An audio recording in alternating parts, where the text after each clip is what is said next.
दरबार की जय, सनातन धर्म की जय। परम पुरुषे गुरुदेव जी, शाश्वती शांति निधान, बार बार दंडवत करूं सकल सुखों की खान। गुरु जी को कीजिए दंडवत कोटि कोटि प्रणाम। कीट न जाने भृंगी को गुरु कर ले आप शरण।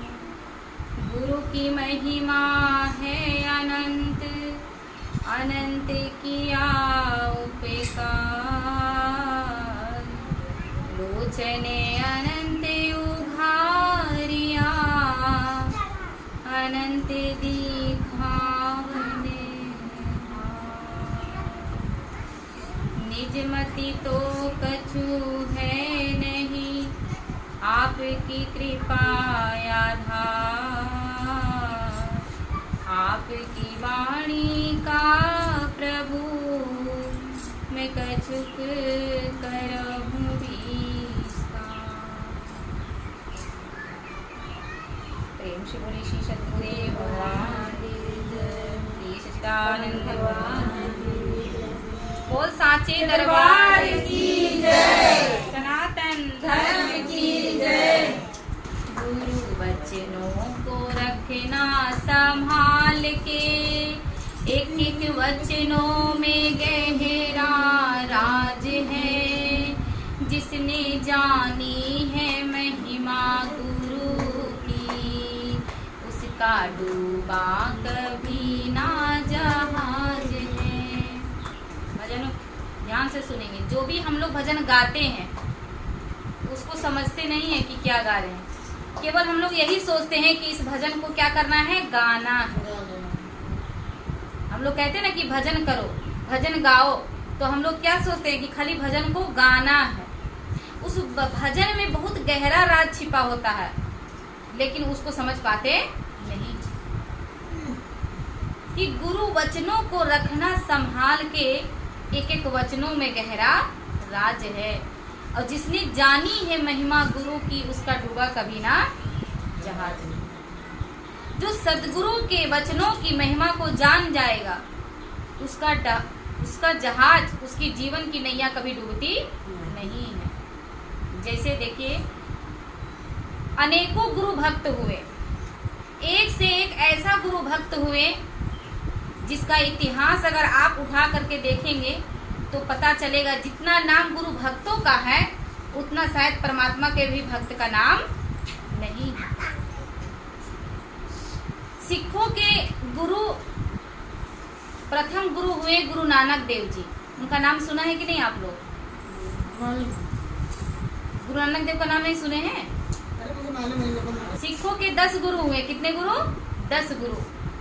उसमें से जो पहला गुरु हुए, प्रथम गुरु, वो कौन हुए? गुरु नानक देव जी हुए। और गुरु नानक देव जी का एक शिष्य था जिनका नाम था लहना। क्या नाम था? लहना।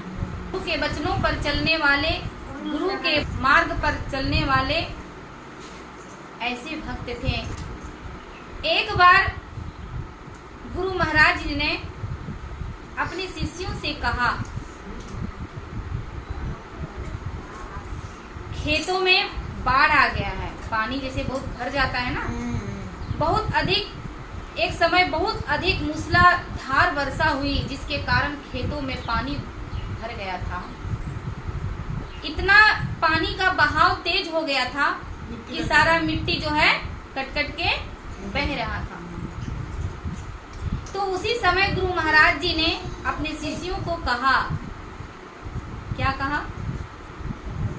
कि खेतों में पानी भर गया है, खेतों में जो मेड़ बना हुआ है वो सब मिट्टी कट कट के क्या हो रहा है, बह रहा है।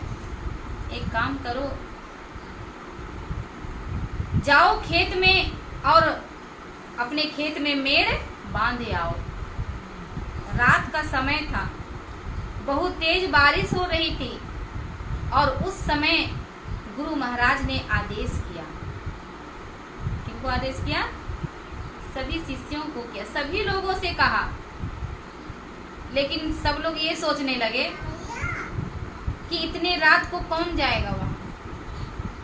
अरे गुरु जी का लगता है दिमाग खराब हो गया है क्या। एक तो रात्रि का समय है और ऊपर से इतना तेज बारिश हो रही है और इस बारिश में कह रहे हैं कि कुदाल लेकर के जाओ, जा करके उस खेत में मेड़ बांध आओ।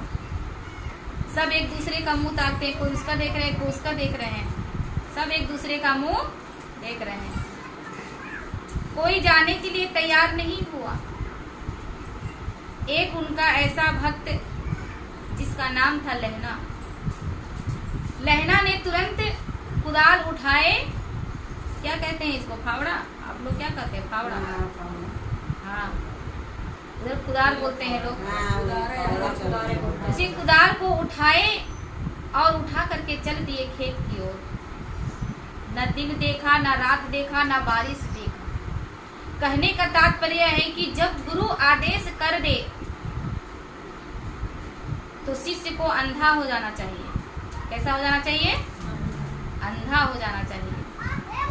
अगर गुरु रात्रि को दिन कहे तो शिष्य को दिन दिखाई देने लगे। अगर गुरु कह दे कि दिन में कि अभी रात्रि है तो शिष्य को रात्रि दिखाई देने, जब रात्रि दिखाई देने लगे तो समझ लेना कि शिष्य अपने गुरु के वचनों पे पक्के हैं, अपने गुरु के वचनों पे चलने वाले हैं। लेकिन ऐसा कहाँ होता है, अगर एक आदेश हम लोग को कर दे तो दुनिया भर का दिमाग चलाने लगते हैं, नहीं चलता है। सोचते हैं ऐसे ऐसे कह दिए ये कैसे होगा, वो कह दिए ऐसे कैसे होगा।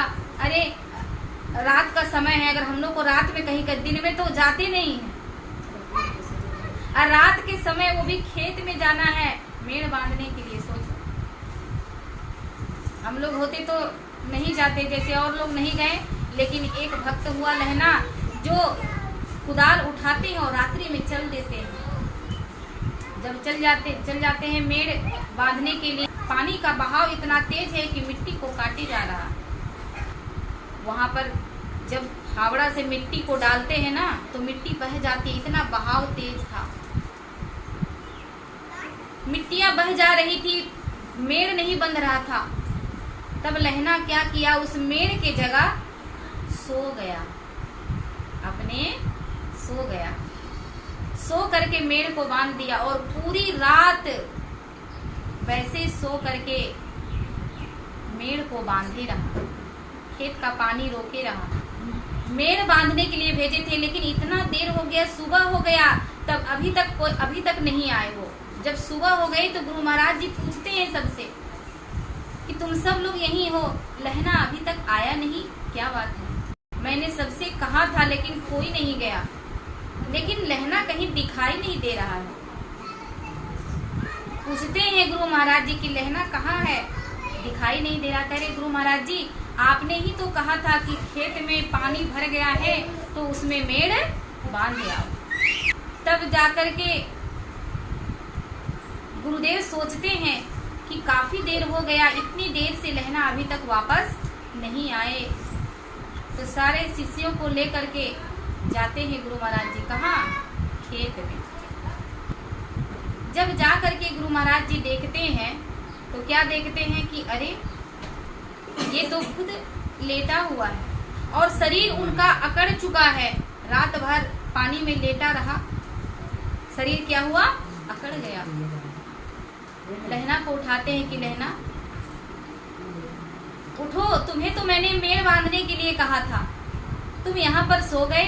कहते हैं गुरु महाराज जी इतना पानी का बहाव तेज था कि मिट्टी रुक नहीं रही थी, इसलिए मैं स्वयं यहाँ पर लेट गया। जब गुरु महाराज ने देखा कि ऐसा भाव उसके अंदर है सेवा का, गुरु के वचनों को रखने के लिए उन्होंने रात भर उस मेड़ के स्थान पर सोया रहा।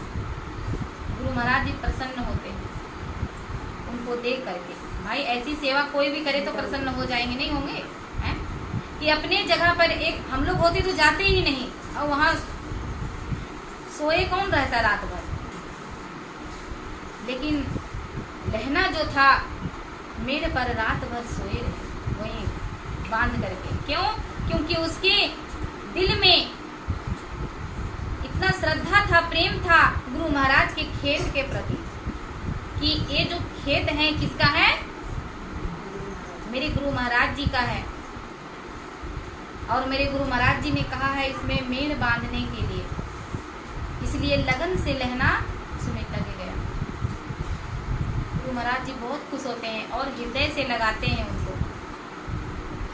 जितना और शिष्य लोग था ना, एक दूसरे को सब मुंह देखने लगे, ईर्ष्या जलन होने लगा। ऐसा होता है कि नहीं होता?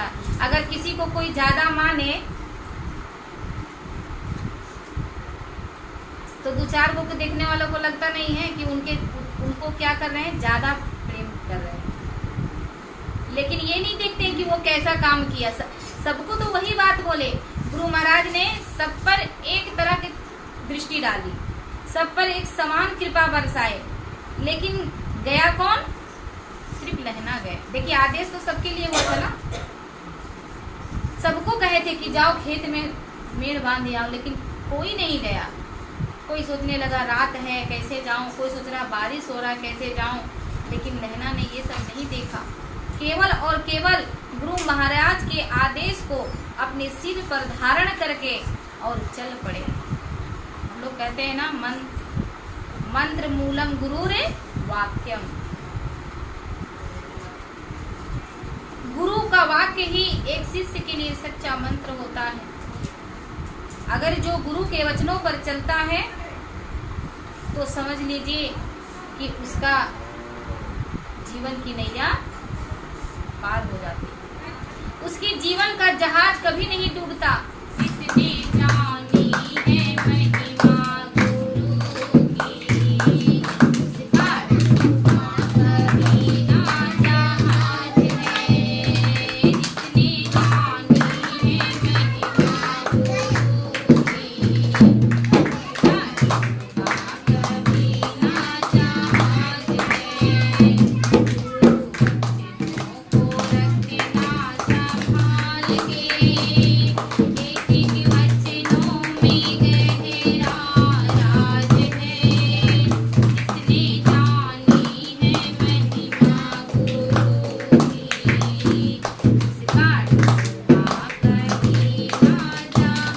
है।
दरबार की